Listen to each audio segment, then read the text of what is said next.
autonomous CFO office of the future. I would like to introduce Mr. Vikas Mandawewala, co-founder, TYASuite Software Solutions. Mr. Vikas Mandawewala is a seasoned finance and technology entrepreneur with over 24 years of cross-border experience in accounting, automation, and digital transformation. He is a gold medalist in Chartered Accountant, a rank holder of Comparative Secretaries, and a certified public accountant, CPA USA. Vikas is the founder of TYASuite, an AI-enabled SaaS platform revolutionizing procurement to pay and finance automation for mid-market and enterprise clients. He also leads TYA Accountants and Advisors, a group specializing in accounting outsourcing, virtual CFO services, and compliance support for business entrepreneurs across India and the US. Under his leadership, the TYA Group has served more than 300 plus clients globally and has built a reputation for combining deep financial expertise with cutting-edge technology. Vikas brings in a new perspective to the evolving CFO landscape, blending operational experience with a vision for scalable intelligence automation. So let's all put our hands together and welcome the gentleman, Mr. Vikas. Everyone, can we please welcome Mr. Vikas with a big round of applause? Thank you, Emma. Good afternoon, everyone. Thank you very much for joining this session. My name is Vikas Mandawewala. I am the founder of TYASuite. Our mission is simple: to enable a finance leader to adopt technology to unblock the efficiency what technology gives us today. Today, I am going to share with you guys how AI is reshaping the entire finance function and how can we build together what I call it future autonomous CFO office. So let's look into the next slide. I was talking to somebody outside. The gentleman mentioned, if you are speaking and you have not mentioned the word AI in your speech at least 10 times in 5 minutes, your speech nobody will hear. Okay. So that powerful is AI today. Okay. So finance function. So today the finance function is at a very high inflection point. Okay. What we have been doing so far, it's completely going to reshape in the next few years. It's not too long. I will not say 5 years. It's only next 1 or 2 years. It's going to completely reshape how the entire finance function is running. Currently, the finance function is considered as a back office. Going forward, finance function will be considered as a front office. Okay. Today, all the work our team is doing is the manual work.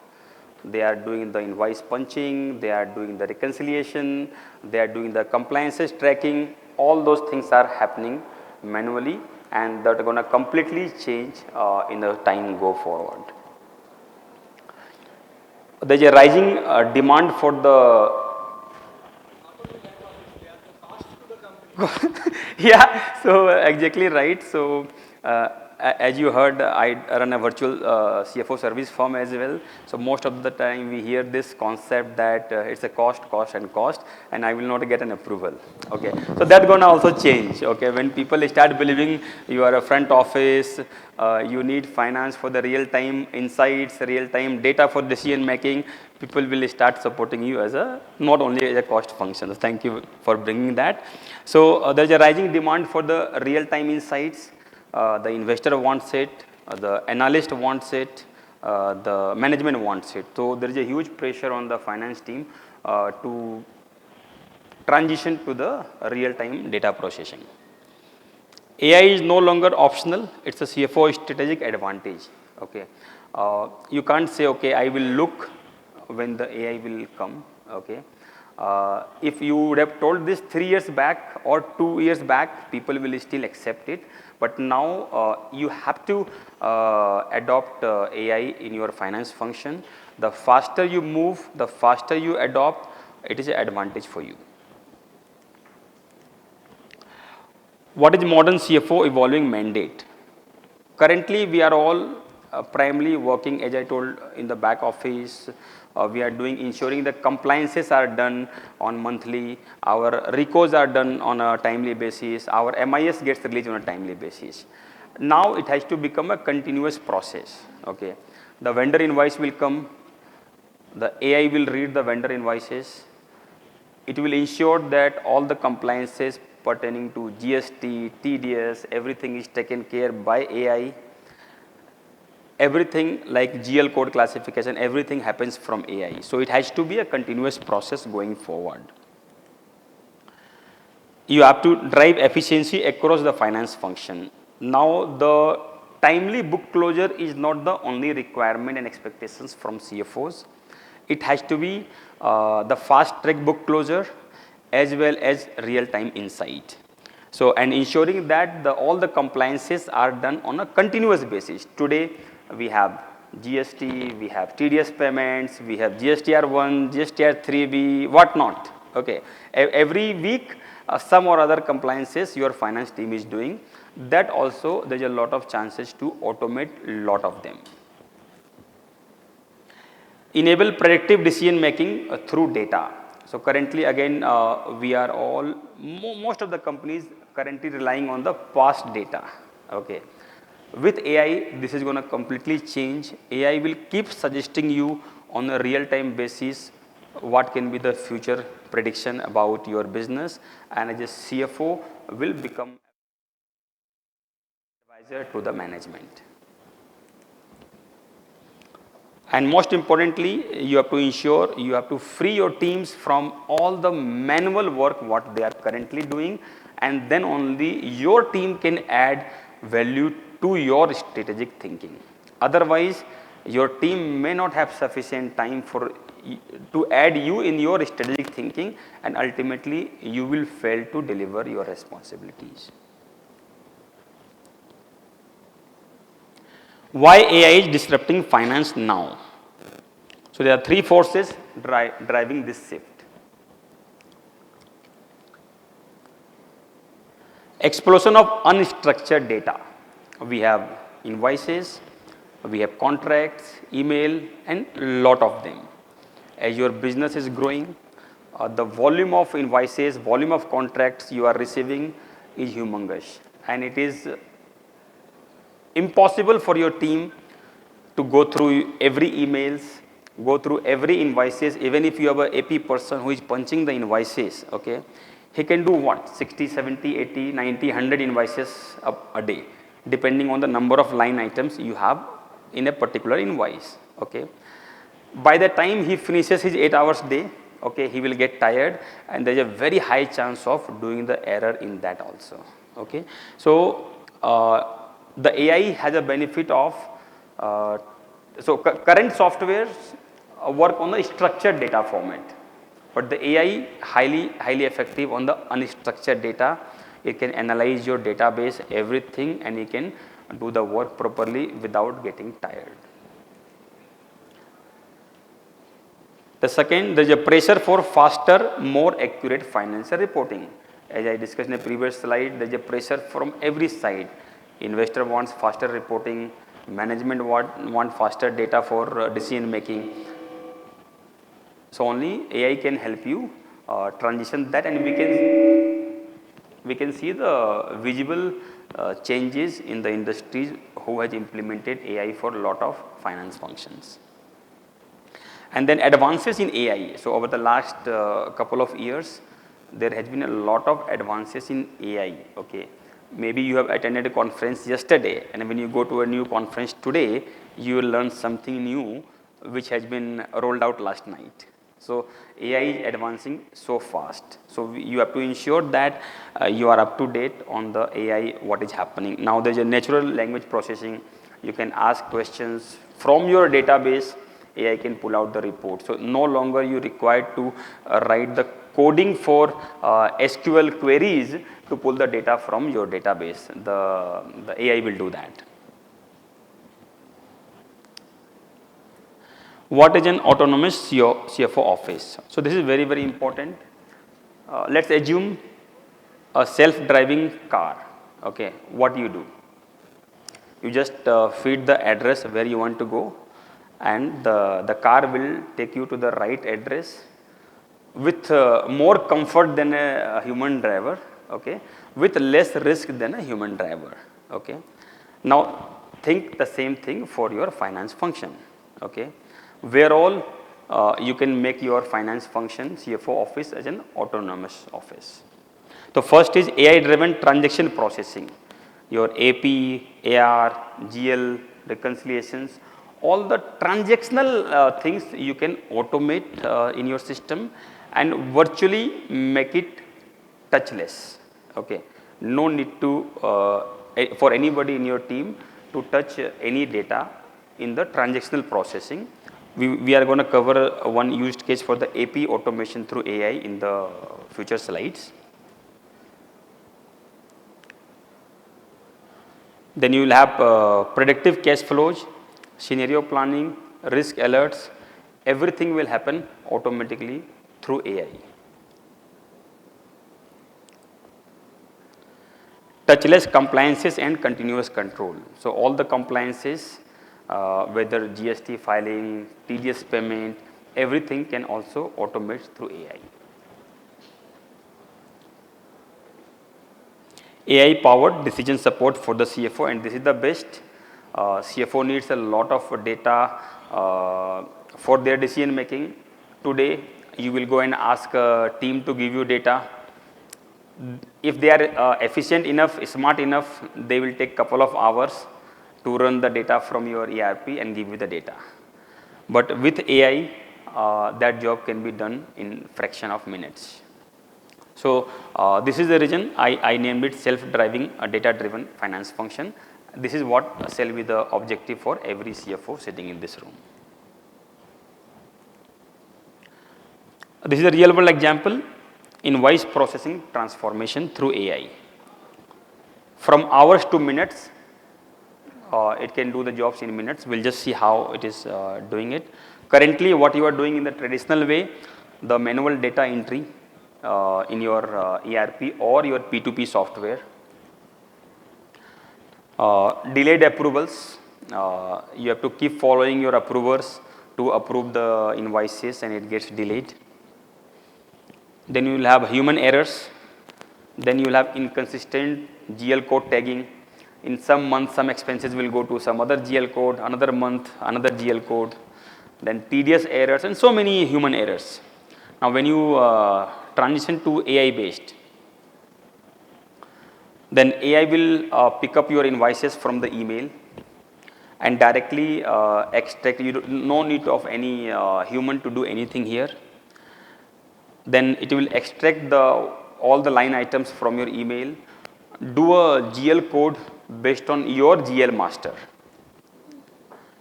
Then overall you will reduce the processing time by more than 80%.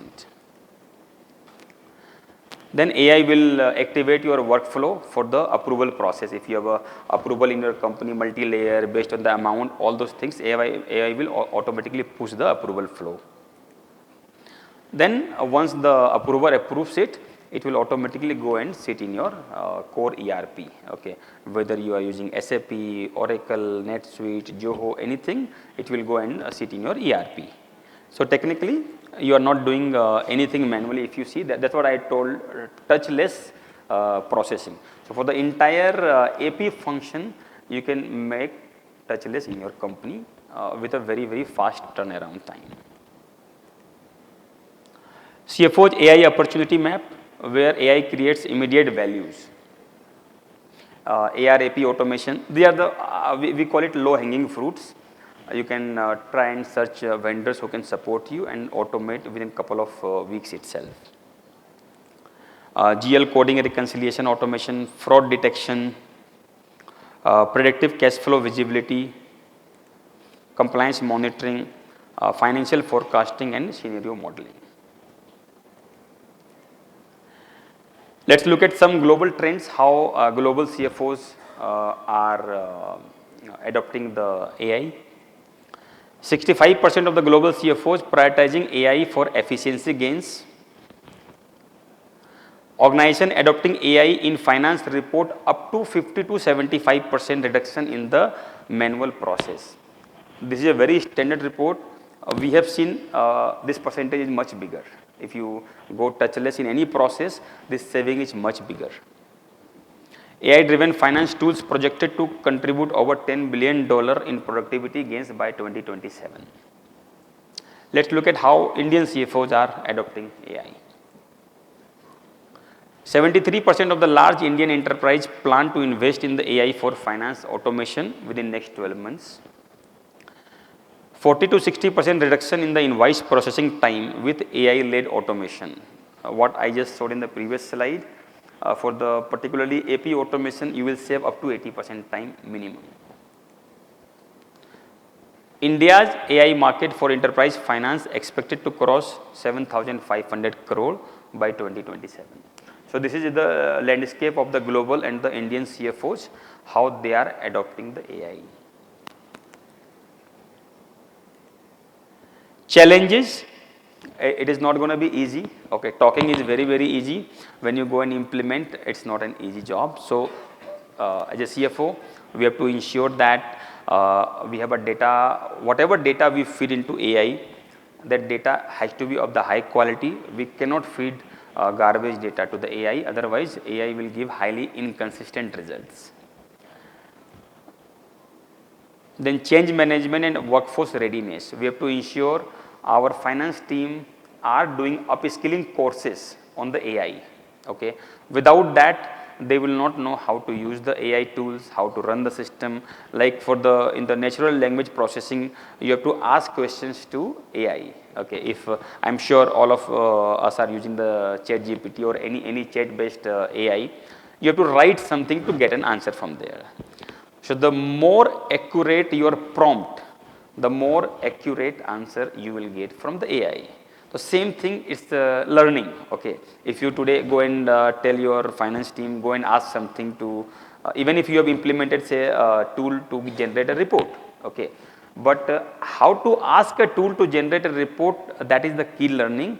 You must teach your finance team by upskilling them. Need for AI governance and auditability. This is going to be a big challenge. When the auditor comes in, they will ask, where is the audit trail? Where is the trace of transactions being reviewed, all those things. So we have to be ready for this. How do we support the auditability of any transaction or any processing done by the AI? Then balancing automation with control. This is going to be very, very critical. The AI cannot take over everything. We have to have a checks and controls in every process before AI finally posting any transaction or making any changes in your ERP database. TYASuite perspective, AI for practical finance automation, AI driven invoice processing, real-time validation, multi-layer approvals, continuous compliances like GST, TDS. You don't have to wait for the month end to review the whether TDS has been deducted correctly or not. AI will do everything on a real-time basis. Predictive insight, cash flow, and for the working capital. Vision for the future. That's what I call it, autonomous CFO office by 2030.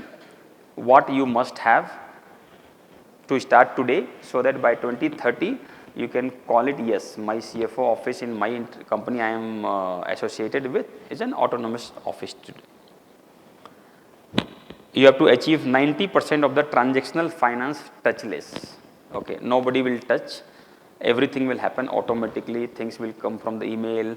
Processing will happen automatically through AI. Just you have to have a checks and balances in place. Real-time AI generated financial statement. You don't need anybody to prepare the financial statement. Even if new GL codes has been introduced during the year or some grouping has changed, everything automatically will be generated from the AI. AI will give you a financial statement the way your team is giving you today. Predictive risk management integrated into daily operation. CFOs focused on purely on the strategy, growth and value creation. This is the most important role CFO must play going forward. They cannot get into the whether my vendor invoice is processed or not, whether my TDS is deducted correctly or not, whether I am complying or not for any compliances. A lot of compliances are there in India today, unfortunately. But all those things CFO cannot put their focus on. Their focus has to be on the strategic growth. Final takeaways: start small, automate critical pain points like AP and reporting, upskill teams for AI-enabled finance function, partner with technology enablers focused on AI for finance, embrace AI or risk falling behind. This is most critical. If you don't adopt today, you wait for I will adopt next year, you may fall behind. Okay, with this, thank you very much for your time. Any questions, I am happy to answer. Thank you so much, Mr. Vikas Mandawewala. Can we please put our hands together for the gentleman? I would like to now request Mr. Raj Narayan Panda, VP Finance, to come here and felicitate Mr. Mandawewala.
Good lunch and got a chance to interact with our sponsors and fellow attendees.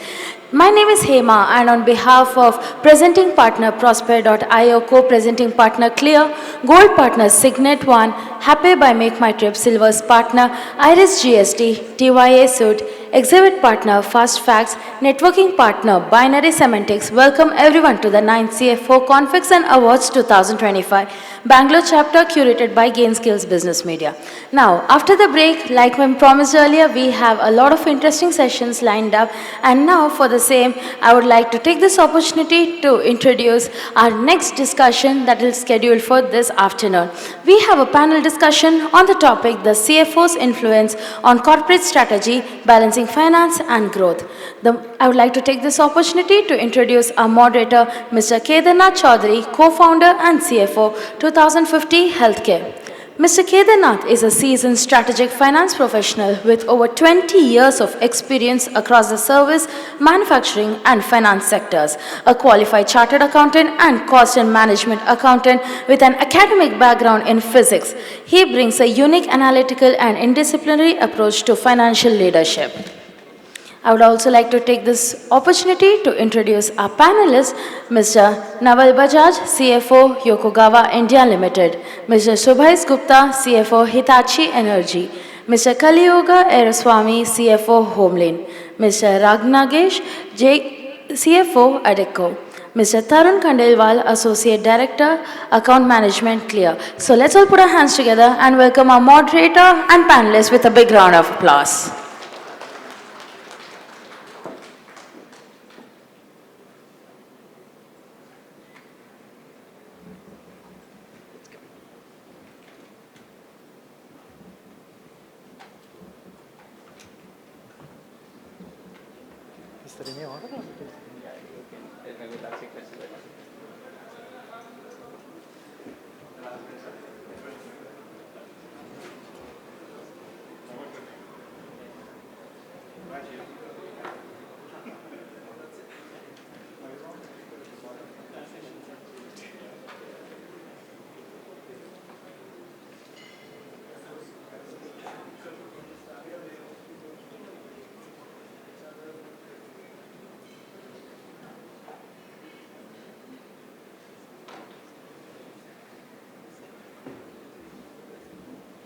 Hello everyone. Can you hear me? Yeah, how was the lunch? Hope everyone enjoyed the lunch. Okay, so what we'll do is a very interesting topic on corporate strategy. Finance guys, CFO always need to do a balancing act. Before that, I'll request the panel member spend 2 minutes or 1 minute each, talk about their role, what industry. Then we'll try and correlate their experience to the subject. Raj, please. Thank you, and very good afternoon. I'm Raj. I represent Adecco. I'm the head of finance for Adecco, and Adecco is a Swiss-based HR consulting and solutions company. I am a chartered accountant, graduate in mathematics, and a certified internal auditor. I have over 23 years of experience in different areas in finance. I spent most of my life in manufacturing and automotive, with brief stints in IT, ITES, and consulting. So that's about myself, and over to you. Thank you. I am Naval Bajaj. I am CFO for Yokogawa India Limited. I oversee South Asia, and our business is, if the people don't know, the business is industrial automation. That means we have various engineering products and services to automate the manufacturing operations in oil and gas refineries and petrochemical industries, chemical industries, fertilizers, pharmaceutical companies, and wherever we have process industry. And in India, we have domestic selling, we have projects and product selling both for the public abroad in the South Asia region, as well as we have engineering center and IT-enabled services operations. And that's my brief. Thank you. Thanks, Naval. Subhasis.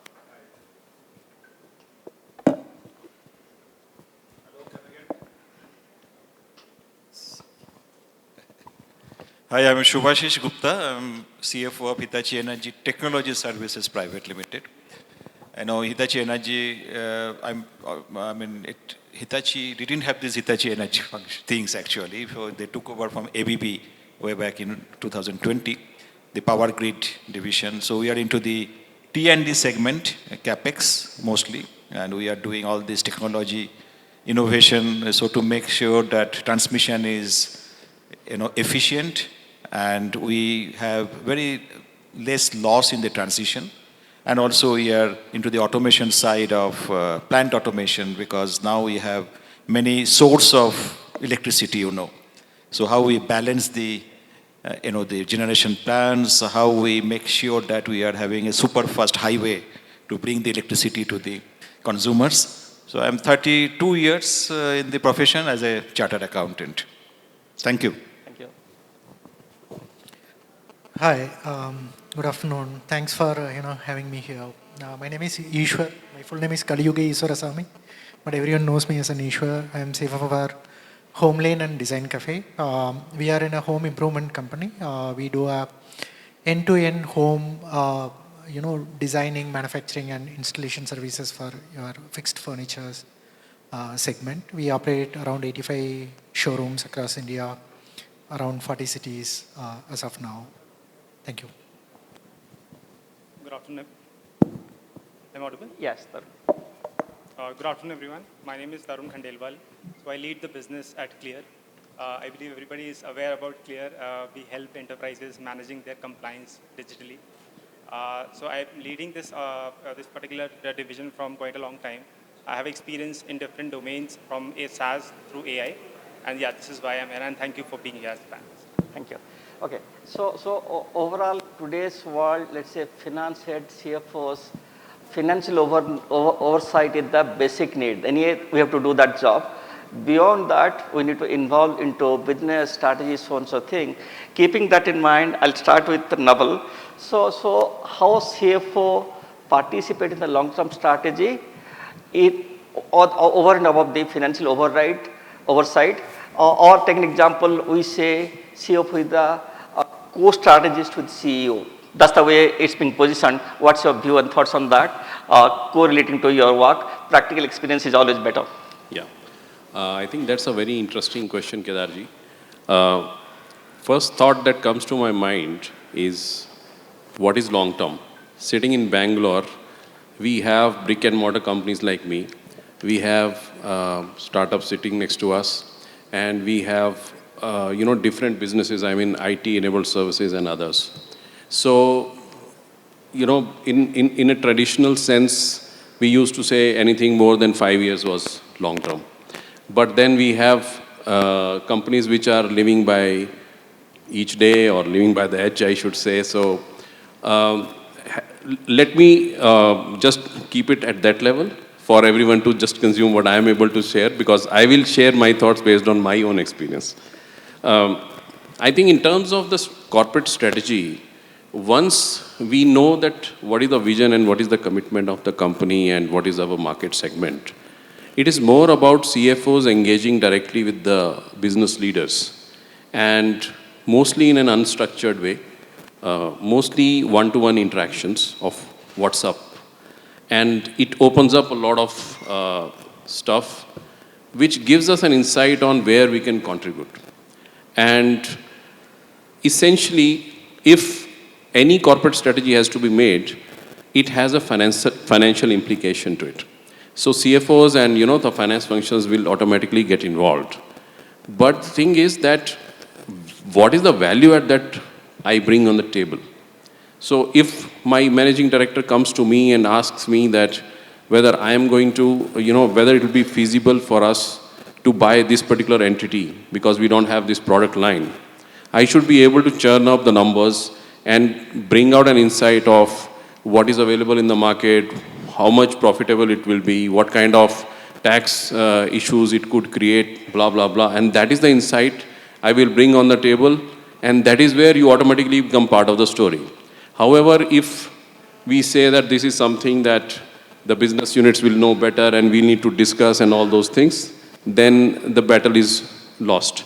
So to answer your question, I feel that more and more engagement with the business side, especially the informal discussions, as and when we can find time, and then finding out those cues, making your team more and more aware about, what kind of data points we should keep ready. That's what I always do, is the answer. Thanks, Naval. Other thing also, let's say, since CFO has access to all the information, CFO can work as a value creation, he can help out, M&A strategy, or how to bring resilience into the business itself. Or those are the things, or let's say equity narrative. A company had to be a private company or a listed company. Both the cases, equity narrative is important. That's the way all we can add value as a co-strategist with the CEO. Okay. Next, I'll come to Ishwar. In every business, growth is important. Okay. With that, we need to have a financial prudence. Okay. How to balance? What are the key points you can bring it to the table for discussion? For as a collaborative discussion instead of putting no or yes or giving a decision. What's your thoughts on that? Oh, thanks. I don't think this is a question, but it's actually CFO's dilemma, right? I don't know how many of you agree with you. How do you say yes to some investment proposals coming from business, right? It's quite challenging everyone, but the important thing what we should look at it and what I do on a day in and day out is that to, make sure your basics are right? The basic hygiene of financial discipline has to be absolutely right? If you keep that and embed that, value into the organization, then your life will be a little more easier on taking the decisions. What are the basics? Simple and first and foremost is any investment you do or anything you do, whether the ROCEs make sense, right? Each industry's ROCE will have a different range, ranging, as low as 10-12% to as high as, 30-40%, right? So you need to know what is your industry's typical expected ROCE should be. And that's the one parameter for you to evaluate, any investments.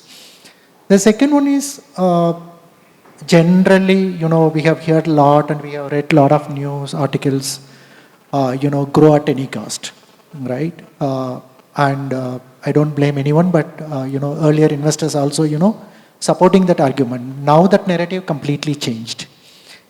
They are not expecting you to grow at any cost. You have to grow sustainably. So how do you do that? Then how do you allocate capital? So any business if you take, you will have 3 stages of business. One is your core, which is your bread and butter. You should not starve the capital allocation for that bit. Ensure that your core business is protected. Second bit comes on the growth side. Core alone will not take you to the next level. You need to grow the business. Then what is the best percentage of the capital should be allocated for the growth, right? The third one, it comes innovation. I call it as a moonshot, right? Take a famous example of Elon Musk's companies, right? He wants to fly the heaviest rocket in the world to Mars, not even to the moon. He is trying for a Mars shot. I am just talking about the moon shot. So you should also need to allocate some capital for the moonshot also, because you never know which idea might be your biggest opportunity in the future. So capital allocation is very, very important. As a CFO, what you need to do, one, these are all the beginning of the investment cycle, right? But you decided to do an investment or a growth opportunity. Measuring the KPIs is very important. Define the KPIs upfront before even approving any investment. Define, okay, this is the money I'm going to put.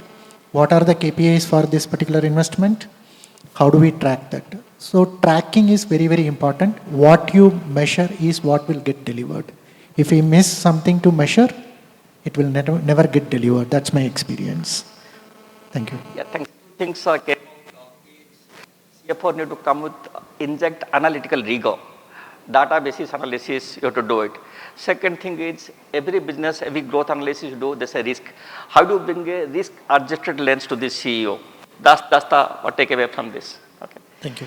Okay, next I'll come to Subhasis. Other than the finance, CFO also involved non-finance areas like ESG, the talk of the town, or you're talking digital strategy you're talking about. Then for the growth point of view, customer experience is so important. Let's talk about maybe one by one, others also can contribute to that. Thanks, Kedar. I mean, very interesting and very relevant question in today's world. Having said that, frankly, till now, from the ESG point of view, we are in a very nascent stage for the, as I see from my company's perspective, that how we are measuring that and measuring in the sense when it is coming to operational, this is measured properly. That is there. But when it comes to the decision, the investment decision, be it in CapEx and R&D, I mean, how we measure properly that what exactly we are expecting out of that. As a product portfolio, the Hitachi Energy, we are into this. We live on, sustainability because our products are helping our customers to be more sustainable in their operation. Be it reducing the carbon emission, delivering efficient transmission of power. Moment you are having efficiency in power transmission means you are saving the generation part. And the balancing of plant, because generation plants are now diverse. They have a diverse source. It is coming from solar, and peaks are also there, peaks and downs. So how we measure our ESG, because that is given the fact that it will be there for our customers. First and foremost things we are doing in the R&D field. We are trying to bring more and more product. Even in our current product, we are always analyzing that what are the things which are hazardous to the society. I mean, one good example is SF6. SF6 is, very, effect is huge if there is a leakage of SF6. Most of the high voltage products earlier used to have a SF6 gas field. It is the most efficient neutralizer, so to say, for the gas filling. And we have come out with an Econics solution, which has just 1% of that SF6 emission. SF6 means, 23,000 MT of carbon emission. If one SF6, say, transformer has a leakage from there. And that we brought down by 99%. So bringing this Econics means you had to invest in the R&D. And that R&D investment not necessarily come with typical ROI composition, but mostly we talk about time to market and the more on the progressive, funding of the project. So there comes the finance, that how we are closely working with our, the R&D guys and the STECO and all these things, that what are they bringing out from the money point of view. So R&D is one of the investment where we are contributing from the finance side, CFOs with the analytics, with the past records, past experience, how much is the success rate, where we reached and how our competitors are doing, whether they are faster than us to the market or how we are analyzing that what is the next. So here also we are bringing the finance part from that. The other important part is investment, any investment decision, because we already have a target for 2030 for our own processes, our own houses, basically, our office buildings, our factories. By 2030, we have various parameters we have set. Towards that, when there is an investment coming in, a new investment, we have built in our investment proposal, because we follow a sort of a process, automated process. So there, necessarily it has to be brought in that what will be the impact on the emissions, what reduction we are bringing it with this particular investment, even if it is already a given product is ours, and also we are taking in the value chain. The whole value chain is to be taken, that where from we will be sourcing, and if that sourcing sometime becomes more costlier, we need to look at that actually. As a finance, we just can't go only for the number, but we need to see that what value they will be creating and how it will be, connecting with our target. So that is where actually ESG. Is there a way to measure ROI for this social impact or clean energy? Is there any standard available? What's your thought? Or internally stakeholder value creation point of view, Yes. anything we are doing it? That is the most important, Kedar. You are right actually. You are still not there actually. how this ROI will be calculated for in particular things, because it is all based on the particular investment. It is not a single solution to all. But of course, we have a measure, the certain standard is given for this type of market, and also that depends on the geographies also. It will be not the standard geographies for all geographies, because there are expectation is higher in the European countries than here. But our aim is to get those investment in a way that we do not see that, we are over-committing our investment. At the same time, we are mindful that what are the extra additional things we are bringing out actually from this investment. That is from the ESG part of view. So digital part, of course, we are in the forerunner. So we are all the projects what we are taking care of, finance is integral part of that, to see that what will be the productivity improvement we will be doing, because we are already in a platform globally in the one ERP system. So now we are looking at our partnering with the various product which are available in the market, and also we are asking our ERP solution giver that what automation we need and how they will be giving that. There also the investment is very specific here. Also we look at what will be the saving in our effort, what will be the additional value creation will be giving. So those are the things which look at the digital transformation. I think these are the two main customer things. experience point of view, maybe Okay. others also can take an example. All of us want to do something good for the customer experience is good. From the finance angle point of view, is there a metrics available? Take an example, customer lifetime value divided by CAC, customer acquisition cost. What the ratio should be? Should it be 4:1, 3:1? Is there any thing customer experience? Similar actually. We mark like that actually in the customer experience, but at the same time what we do is, because whenever there is sort of how, those are all still there, CCRP and all those age-old things actually, how we are, also we are going out with the NPS, getting that, the customers' feedback system and all those stuff. That is already there actually. You also follow NPS, Net Promoter Score? NPS, Net Promoter Score also we are following. Okay. And we are also seeing that, how the customer is addressed actually, how far.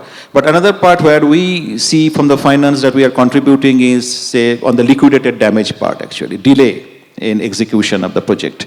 And there we are bringing those into the, our business units, because where we see that is a perennial problem of sometime quality and sometime the delay in execution of the project. So at the total project life cycle management, of course, as a project controlling, they are also doing like that. Thank you. Okay. Quickly, I'll come to next question. Subhasis, you only. We talk about collaboration with the CEO, Yes. or let's say business organization. Same time also finance team also need to be a gatekeeper versus growth.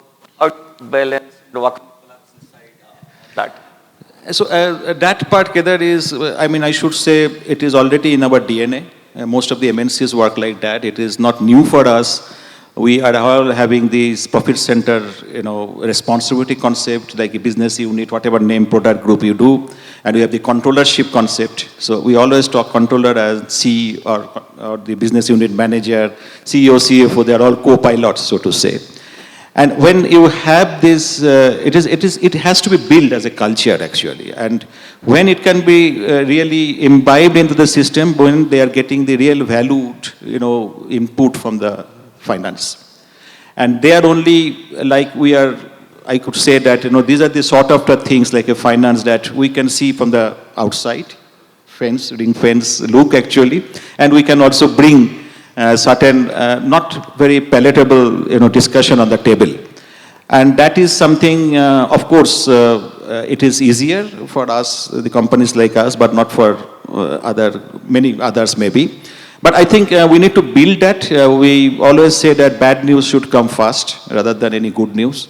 And to make it a very, not like a goody part actually. We should be sometimes bad guys, finance, and that is for the organization actually, right? And with the fact and figures, that is most important. So that is a sort of a culture which should be built, and it takes time. But at the same time, we need to bring value to the business when we should not be just like a showstopper, but at the same time we bring certain avenues actually where a CEO can have certain options, not like this, but you can go like this. But not a stopper, but enabler. But at the same time, looking at the numbers, and the numbers should speak by itself. And for that, what I really see that this robust ERP system is helping. And also the analytics is helping, and we will be talking about some digitalization is also helping. In many cases, we have a very objective-oriented analysis rather than the subjective. And we are making it a very standard one, actually. It should not happen that one particular BU manager wants to see certain things in his own way. It is not like that. They have to adapt the standard way of looking at the things, actually, which is something which we are building up already. We have built up certain things, and we are in the process of building up many, because we have many diverse business, so to say. But product-specific requirement is also there. But this is what actually I see, a very collaborative approach, but at the same time, speaking the right thing at the right time, because timing is important. You all know, actually, you are all experienced for the finance, because timing is very important. Moment you are not flagging this thing early enough, then it will become your own problem. It will not become, it will be not the business manager who will be scot-free. Because then the question will come, why you didn't flag out early enough so that we could have corrected the course. So that discussion we should not allow any point in time. So sometimes we need to be very bad on that. Thanks. Maybe I have a couple of points on this. Let's say, finance guy, not only CFO, then our team works with the business organization, not necessarily the CEO. How to change the mindset? Maybe a few years back, finance guys will not take risk. Usually, no. How to change the mindset from no to how, okay? Or let's say CEO has ambition, founder has ambition. How will work as a translator of ambition to execution? That's important. Possibly Raj or Naval, you want to add something to your experience, very important thing? I always tell people that you take decisions. The first question you ask is, what would you do if it was your own business? What would you do if you were the owner of the business? Because then you put the stakeholders' interest foremost, and that usually drives the right business, right? And the decisions as well. And we should remember that we are business partners, and we don't call ourselves back office or support functions. We call them enabling functions, right? So we have to be business enablers, and so long as we take decisions with the ultimate aim of running a business which is growing wealth ethically the right way, and take decisions with that ultimate goal in mind, I think it always falls in place. And the CFO also should be mature enough, because if the CEO had to have other priorities or whatever, you should be able to actually get in and run the business yourself. And that's when you really call yourself a mature CFO. Yeah, so starting from there, CFOs are mature, they have the overall business knowledge, they have overall picture. Naval, how do you train a finance guy? Let's say we have the business finance head or financial analyst. They work with business unit organization day in, day out. What type of training you can give it to them? How do you educate them? How to bring them to business? Any thoughts on that? Yeah, I'll answer that. But before that, I'll just tie in what Subhashish and Raj have already told. So, as Raj told that we are enabling function. So in other terms, we should not be a disabling function. But in many ways, we are a disabling function. We reject. And that's why people hate us, but that's part of our duty. Having said that, it's very important to keep remembering and telling ourselves that at the end of the day, we are also guardians of the overall corporate governance. And therefore, if anything goes wrong, no one is going to tell us that you are more collaborative with business. So how to bring a balance? I think that is where you're coming from. Firstly, my own experience is that we need to have a clear-cut segregation within finance. The people who are responsible for hardcore accounting and, really the compliance side of it, and the people who are more on the business side and, pro-business. That is where, you can define a little bit of, and create some friction between them. Healthy friction, which should bring in some kind of check and balance, but at the same time, you are able to enable that healthy discussion going around. The second is, as Subhashish was mentioning about profit center. So what happens about profit center is that once a profit center concept is implemented thoroughly and properly, the relevant profit center head thinks that it is his company, and rightfully so. But then he or she thinks only about that profit center, doesn't have the overarching view. So that is where the CFO office comes into picture. For example, a particular profit center may be doing very good, and they want to expand, they want to bring a customer experience center, they want to spend money, capex, blah, blah, blah. The other one is not doing. As a CFO, we have to see how to balance. One guy is saying, I'm doing very good this year, I want to give so many, long service about this, about that, about to my employees. How do you balance? So, because once you give it to one section of the employees, you have to give to other section of the employees. So these are some small challenges that everyone keeps facing. And that is where the CFO office has to get inside and look at the company as a whole as our own. We are responsible for the entire company, not for one profit center. And we have to make people sit across to each other, discuss. And I have personal experience, I'm telling you, once we talk very openly and transparently, people do understand and things do get better. Now coming to specifically on the training side, especially the people on the business controlling side and the credit control side who are more business oriented in my company, I always encourage them to participate in such, seminars, conferences. I always encourage them to be part of the operational reviews more and more and have, as I told in the first question also, more and more informal discussions. I think informal discussions are always much more fruitful in my personal experience than a formal meeting which is in your calendar. So. Thank you, Naval. I'll come to Raj. Let's talk about some real life example or let's say finance-led initiatives, how it has helped company to take right strategic decision or change in decision, so on and so forth. Any thoughts from your experience? Okay, I'll try to give some examples. It's a very interesting thing, right? And we go through this every day. When we talk about strategic impact and decisions, it need not be an out-of-the-box, very drastic idea. Some of the work that we do day to day also can have profound impact if we looked at things more carefully in granular manner. Also looking at things with an enterprise mindset. I'll give you a couple of examples. We were running projects in one of my roles, and we consolidated all capex spend into one place, project spending. We realized every project was given a budget, and most of them were containing it within budget. But then when we added up all the savings that we were happy that every project is run within the money allotted. What we realized was every project was budgeted $2 billion more overall, because there were like 50, 60 projects running on. Soon we realized that we should immediately intervene to tighten up the process, looking at the historical spends and patterns. So we started measuring the product spending through the life cycle to see how much you must have spent by this stage, and if it is not, we started evaluating to release funds early. You won't believe we were able to introduce 2 new products. We were able to introduce, in cycle, like cycle refresh to improve pricing. That had significant impact in terms of the outcome, right? Same way, we had announced an investment in a particular place, and between 2010 and 2013, the currency depreciated 33%. So we said, okay, we'll launch about 7 to 8 products, but then 70% had import content, and all of it was suddenly out of whack, and the company had announced a new investment.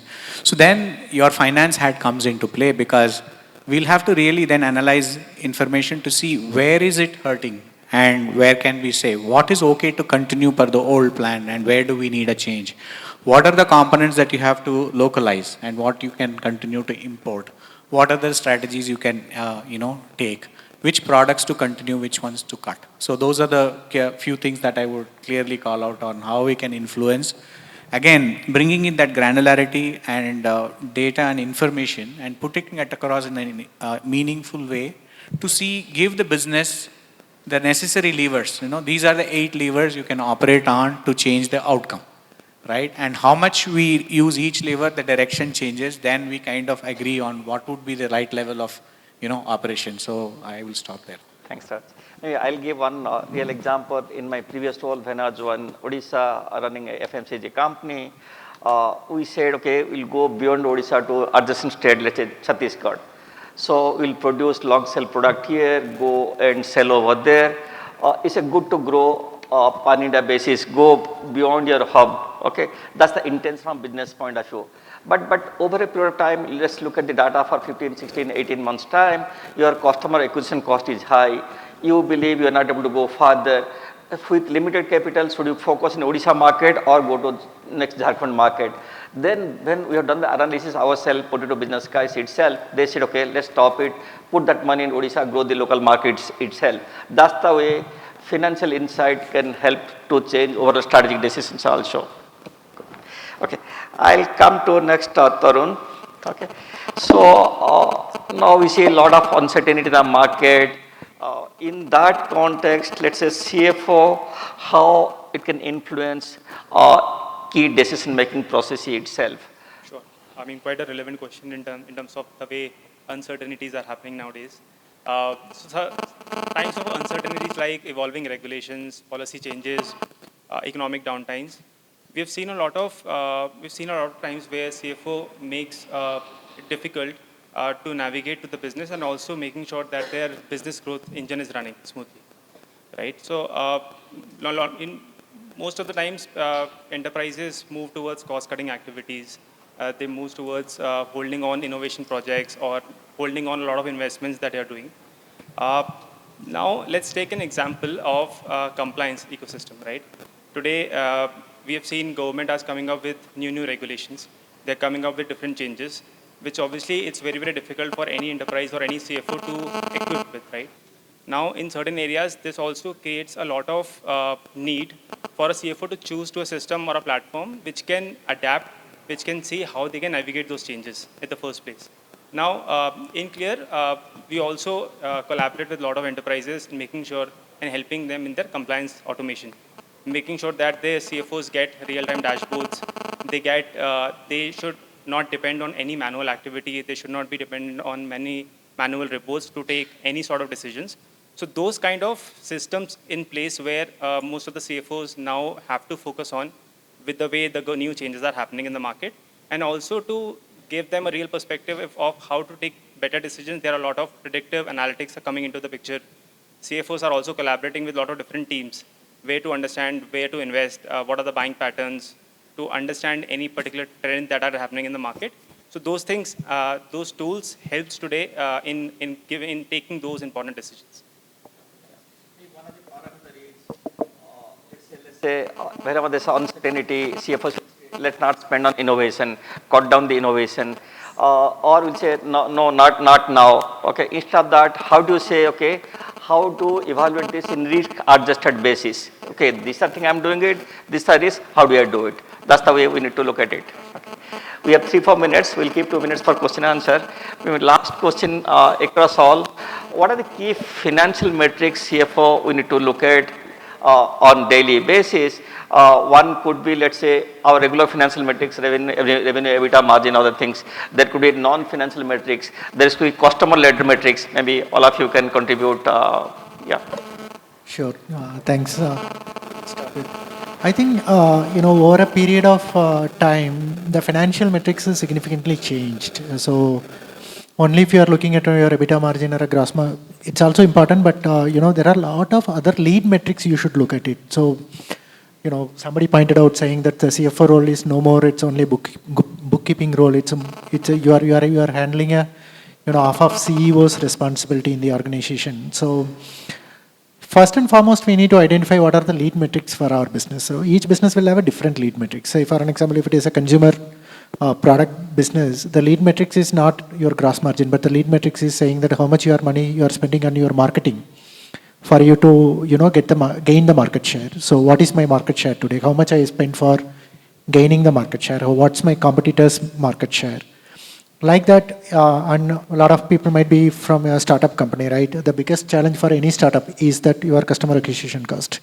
That one single line item will make or break your business. So that we should closely monitor pretty much in day in and out. So I do a weekly review of what's our CAC, in our business. Of course, then, understanding a little more about the business itself for a CFO is important, because it's no point in going and telling the, business leader, go and improve your gross margin, but you should also give some input. How do you improve the gross margin? That's important. Somebody talked about NPS. The most important metrics, not for a business team, it's also for the business team. If your NPS is going down, that's your lead indicator. What is the financial challenge you are going to face in the future, right? Traditionally, we never heard about what is the CSAT score, what is the NPS. But today, it is important. It will tell you, is your business is going in the right direction or not. It's very, very important for a CFO to do it. To others to, talk about it. And another important thing I would like to add there is, one is measuring the metric, but also making sure the metrics is representative of what is reality on the ground. Because sometimes there is tendency to sugarcoat things, soften up things. It's difficult to call out bad news. But I think it's very important for us to encourage our leaders to share bad news first before we share good news and celebrations, because you don't have to worry about what is working well. We have to really work on things that have to be fixed. And I think that's very, very important culturally in any organization to be successful, to call out what is going wrong and fix them. And that has to be embedded into our metric review process. Maybe while answering, maybe let's say when do the ratio analysis, we compare with historical number, or you can do a benchmark also. If there's a deviation compared to industry or peers, how do you address that? How do you do drill down? What all you do? Maybe any thoughts on that? Yeah, so very nicely worded question, how to drill down. I think as people say, God and devil both lie in the details. But till what level of details we go, that is always a challenge.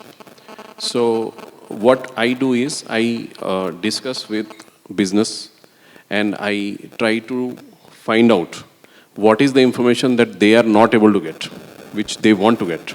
And then slowly and steadily we keep on building those reports. They may not become the KPIs, but they become the reports. And after a couple of years, they will become the KPIs. That is what we have been doing. Then second is, because business is always focused upon, the business side of the P&L side of the business. And from finance point of view, we are also focused upon what is going wrong, how many liquidated damages happened, how many AR write-offs happened, how many, collections are not happening, and all those bad sides that we built. And then we try to see it from a different dimensions, like we see it from a business unit dimension, from a product dimension, from customer dimension, how many customers came back. Then not only at a legal entity level or a department level, but also regional dimension. So for example, one of the biggest challenge I have right now, and I'm still working on that, is to build a regional P&L, which is not available. So, and it's such a simple thing, but it's not available. So there is no right or wrong to it. I think we need to keep working on it and continuously improving. Yeah, one quick thing also while addressing, let's say, it's very tempting to say we are using predictive analysis when you talk to business guy, CEO. How really finance guy can use machine learning or AI or for predictive analysis? Really, people are using it, we are using it, or just a wish list? Frankly, it is still not there. For sure. I mean, we need to do a lot on that actually. These certain decisions take time, and it is one of such. But of course, there is a maturity level is different. Certain companies are very much matured, and certain are not. And based on that maturity level, we need to adapt for sure. I mean, we just can't go like that. Without understanding whether we need that level of sophistication, because that is also a dilemma nowadays. Whether you need a Mercedes to run where you can have a bicycle is fine to do. That selection and that is happening, I should say. I mean, it is not that it is not happening. In our company, we have a global level, this automation AI, function led by, industry expert for that AI. And we have put, regional level again. Moment you have a global level, you have a regional organization at the legal entity level. There are certain targets given. But yes, it goes to certain iteration and also the discussion, the deliberation and the stako, that what we do, very aggressively and what we do slowly. And one thing is clear for this part actually, Kedar, just Naval also said that, many things we can't do on our own. I mean, we need to build an ecosystem, and that is very given. That many players are there who will be doing only that. We need to leverage that. And also, our basic service provider, because most of our, in this organization are having a robust ERP system. We have some HR system, we have payroll system. So many things should be come from them, rather than we build up our own automation structure. Having said that, like what Naval and also mentioning, and you also mentioned, Kedar, I mean, depending on the business, depending on the, where we are, in which market we are now operating, I can just give one or two examples, like how we have shifted. Typically from operational level things, we are now shifting from the KPI point of view. I mean, traditional KPI like ROC, it was never, that widely used earlier for our regular review, but we are coming to that level because you are investing a lot, because the market is in our favor. We are also talking about free cash flow rather than only OCF, because CapEx is huge happening, at least in my energy sector, what I can see. So, economic value added and all those stuff actually, and make sure that what you have also mentioned, that how these NPAs, even our people, satisfaction, what we are taking, because we're GCC concept we are doing, because ultimately productivity driver is people. I mean, machine will give the productivity. If people are not into that, not motivated, then you will not get to that productivity level. So these are some non-finance things are getting momentum, I should say, nowadays. Firstly, Ishwar, while answering, even FS risk also, today is not predictable. Rupee is volatile. Finance guys, we do a simple hedge, do not take any risk. Anything you want to add while answering? Sorry? Go ahead. Yeah. No, I just want to add what the point on the AI. So, that's each different company, and it's very, very relevant for a finance team, I'll tell you why. Different organization will look at the AI in a different lenses. The large organizations, while they do a fantastic job, but it takes longer time. You can't do it. But smaller organizations, particularly in this startup world, they will take it and try it and fail fast. In Home Lane, I think we are running around 6 different AI initiatives, including a couple of in finance. I am just doing one simple thing. We work with large ERP system like SAP. Today I have like 10, 12 people who does only accounting for invoices, the Miro process, right? To be frank, we don't need a human at all in that process. I'm automating it, right? Not only just accounting, but also communicating with the vendors, getting the answer, processing that answer, correcting the invoice or correcting the PO or raising the debit note, credit note, whatever it is, it's automating. Right? So AI, we don't need to think like it's a big elephant in the room. Take the smaller part and address that part. You will see that benefit then roll out to the larger part. Like one example is that ours is a design company, right? We have 900 designers across India. They are operating in our software. Not necessarily everyone knows every options, every module available in the software to design a beautiful home, right? We build a native language AI using a large LLM model. They can simply type a layman question. They will get to know exactly where is that module, how to incorporate into your design philosophy. So we didn't spend, that whole AI built by 2 engineers using another AI took hardly 30 days to deliver. So it's not necessarily you have to go and put a significant money into it also. So identify the areas where it will give you a quick success, start from there. Sure. Next, maybe last question, maybe concluding remark. So what are the advice to the young finance leader to develop a strategic mindset? Let's say whenever something comes from evaluation, we say, no, it's not viable. Instead of saying that, can it be said, okay, will this take business forward? That's the thinking. Should it be inculcated? What's your concluding remark? With this, we'll end up. So whenever such proposals come, right, obviously there has been a lot of talks in terms of the ROI part of it. People do try to understand that, is it going to make sense for my long-term business?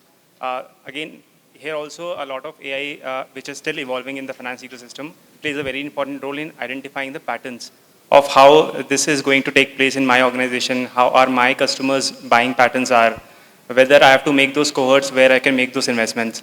So though it is still evolving and people obviously use these things in different domains and different ways, but yeah, these things matters a lot at terms whenever there's a decision to make from the company standpoint. Ishwar, you want to add something, concluding remark? Oh, so I think this is the, every CFO, undergoes like, people like Clear, they will come and, pitch a great product, but we need to look at whether, I think we have to look at from ROI perspective, we have to look at both. What is your short-term ROI and what is your long-term ROI, right? Some of